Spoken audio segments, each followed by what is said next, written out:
দাঁড়ান, আপনি এই তরমুজ খাবেন না। কেন স্যার?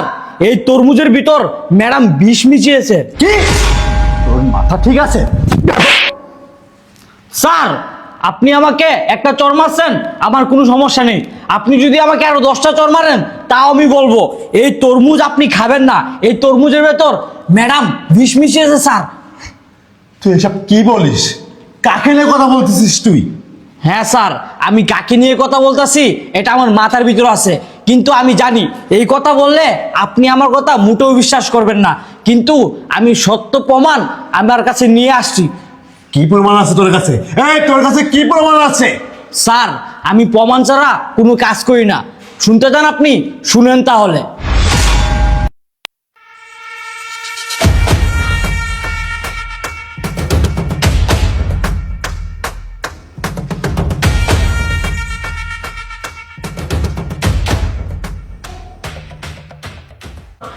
কি ব্যাপার, ম্যাডাম এই তরমুজের ভিতর বিষ মিশালো?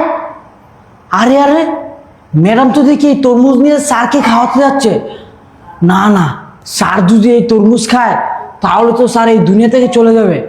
না, আমি থাকতে এই কাজ কখনোই হতে দিব না। দাঁড়াও চান্দু, তোমাকে ধরতাছি। শুনলেন তো স্যার আবার সব কিছু? আমি এটা কখনো ভাবতে পারি নাই যে তোর ম্যাডাম এ ধরনের কাজ করতে পারবে। আচ্ছা তাহলে একটা কাজ কর। স্যার, এই জায়গায় এত কথা বলার সময় নেই, একটা কাজ করে যাক, আমি এই তরমুজগুলো ফেলে দিয়ে আসি। আর ম্যাডাম আসলে আপনি বলবেন যে এই তরমুজগুলো আপনি খেয়ে ফেলেছেন, তারপরেই আপনি বুঝতে পারবেন যে ম্যাডাম এটার ভিতরে বিষ মিশিয়েছে নাকি মিশায়নি। আচ্ছা ঠিক আছে, তাই কর। শিগগির যা, তো ম্যাডাম আসার আগে এই কাজটা কর। ঠিক আছে স্যার। আমি কখনো ভাবতে পারি নাই আমার স্ত্রী আমার খাবারে বিষ দেবে। আমি দেখতেছি বিষয়টা। স্যার এই নিন। স্যার, ম্যাডাম আসতেছে, আমি চলে গেলাম। তুই যা যা যা যা যা যা।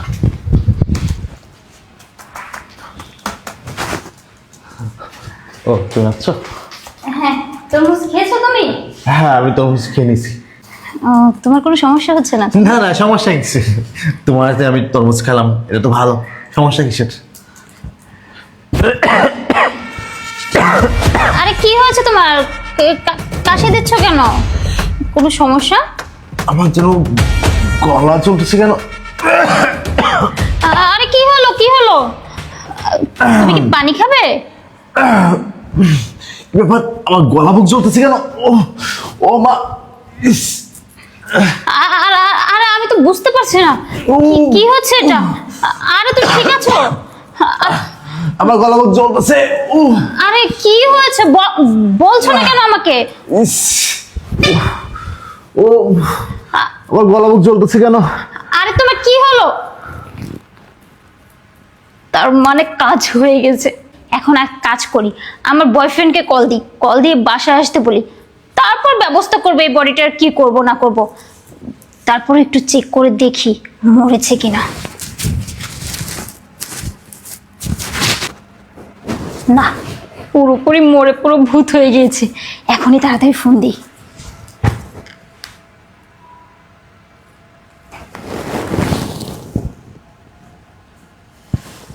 হ্যালো বেবি, কাজ তো পুরো হয়ে গিয়েছে, তুমি তাড়াতাড়ি এখন চলে এসো। তারপর তুমি এসে এই বডিটার কি ব্যবস্থা করবে করো।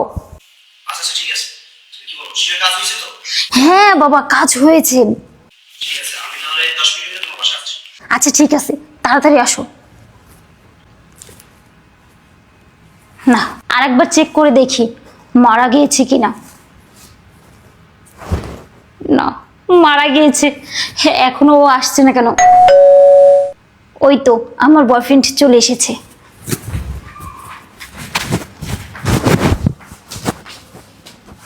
কত বড় সাহস, আমার খাবারে বিষ দিয়ে ও বাইরের থেকে ছেলে আনে। বেবি তুমি এসেছো? হ্যাঁ জান, আসছি। আচ্ছা ঠিক আছে, ভিতরে চলো। তোমার হাজবেন্ড কই? আরে ভিতরেই আসো, চলো।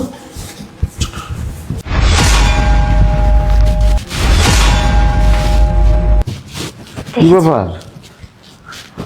শেষ। আচ্ছা, সত্যি সত্যি শেষ হয়েছে নাকি? আরে বাবা শেষ হইছে। দম আছে নাকি আবার? আরে না, যে বিষ খাওয়াইছি দম থাকবো?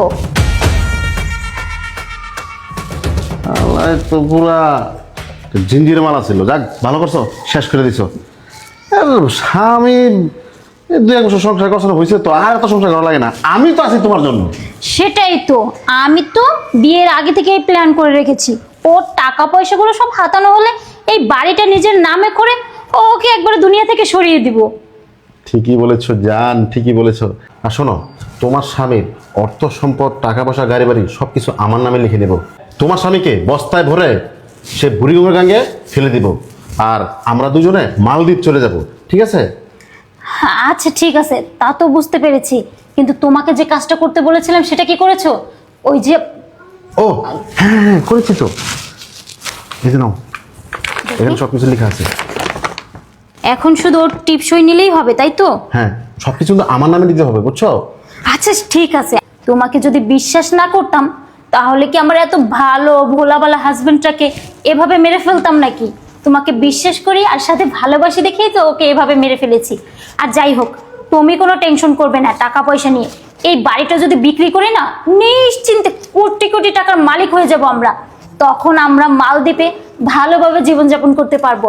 আর তাছাড়া আমরা কি যে ওখানে বসে থাকবো নাকি? ওখানে গিয়ে আমরা এই বাড়িটা বিক্রি করে, সাথে ওর যে গাড়ি টাড়ি আছে, ব্যাংকে ওর অনেক টাকা আছে, যেটা নমিনিও ও আমাকে দিয়ে রেখেছে। ও মারা যাওয়ার পরে টাকাগুলো কার নামে আসবে? আমার নামে। তখন সেই টাকা দিয়ে আমরা মালদ্বীপে যে ভালো একটা ব্যবসা করব, ব্যবসা করে আমরা ওখানে সেটেল হব, কোটি কোটি টাকার মালিক হব, ভালো ভালো বাড়ি করব, গাড়ি করব। আমার তো স্বপ্নে স্বপ্নে স্বপ্নে চোখ দুটো জুড়িয়ে যাচ্ছে। আর যাই হোক, এখন না দেরি করা যাবে না, এই লাশটাকে তাড়াতাড়ি করে নদীতে ফেলে দিতে হবে, কারণ যদি মানুষ টের পেয়ে যায় তাহলে তো সর্বনাশ হয়ে যাবে। এই শুনো, তাড়াতাড়ি করে ওকে ফেলে দিই। আর না না, আমাদের যে প্ল্যান ওইটা তো আগে করতে হবে। আর কেউ যদি আসে, ওইটা আসুক, সমস্যা নেই, ওইটা না হয়তো পরে দেখা যাবে। তো আমাদের যে প্ল্যানটা ওইটাকে সাকসেস করতে হবে। হ্যাঁ ঠিকই বলেছো, কারণ ওকে মেরেছে কিসের জন্য? এই জায়গা সম্পত্তির জন্য। এই জায়গা সম্পত্তি যদি আমরা না পাই তাহলে কেমনে কি হবে? আগে তাহলে টিপসইটা নিই, তারপর এই লাশটাকে আমরা ফেলে দিব। কি সমস্যা আছে? কোনো সমস্যা নেই, কারণ ওকে তো মেরেই ফেলেছি। এখন তো আর ও শুনছেও না, আর কোনো কিছু বুঝতেও পারছে না। এই শুনো, একটা কাজ করে তাহলে টিপসইটা নিয়ে নিই। হ্যাঁ হ্যাঁ ঠিক, এখনই নিয়ে নাও। কিন্তু আমার না একটা কথা মনে হচ্ছে, বলবো তোমাকে? আবার কি? আবার কি? এই যে এত জায়গা সম্পত্তি, এত কিছু যে তোমার নামে করে দিচ্ছে, তুমি পরে আবার আমাকে ঠকাবে না তো? আরে না পাগলি, কি বলো? আমি তোমাকে ভালোবাসি না, তোমার কি আমি ঠকাইতে পারি? আমি কখনোই না। আমি সিনেমায় অনেক দেখেছি যে এই টাকা সম্পত্তি যখন আমি তোমার নামে করে দিব, তখন তুমি যদি আমাকে ফেলে রেখে যাও, তখন তো পুলিশ আমাকে ধরে নিয়ে যাবে ওকে খুন করার অপরাধে। তখন আমার কি হবে? তার থেকে ভালো হয় যদি আমার নামে করি। তুমি তো আমাকে ভালোই বাসো, আর আমাকে বিয়েও করবে, আর আমরা সংসারও করবো, তাহলে আমার নামে করলে কি সমস্যা? দেখো, তোমাকে তো আমি খুব ভালোবাসি, তুমি আমাকে খুব ভালোবাসো, তো সমস্যা নাই তো। এটা যদি আমার নামেও হয় তো একই তো কথা হলো। ঠিক আছে, তুমি আমার নামেই করে দাও জান। তোমার নামে করব? আচ্ছা ঠিক আছে, তুমি যেহেতু এত করে বলছো, আমি তোমার নামেই করে দিচ্ছি। তুমি একটা কথা মনে রেখো, তুমি কিন্তু আমাকে ঠকাতে পারবে না, কারণ আমি তোমার জন্য একটা খুন করেছি। তারপর আমার হাজবেন্ডের জীবন থেকে আগেই ওর বাবা মাকে সরিয়ে ফেলেছি, সেই গ্রামে পাঠিয়ে দিয়েছি। এখন যদি তুমি আমাকে ঠকাও তাহলে কিন্তু আমার মৃত্যু ছাড়া আর কোনো পথ থাকবে না। বুঝতে পেরেছো তুমি? হ্যাঁ জান, আমি খুব বুঝতে পেরেছি।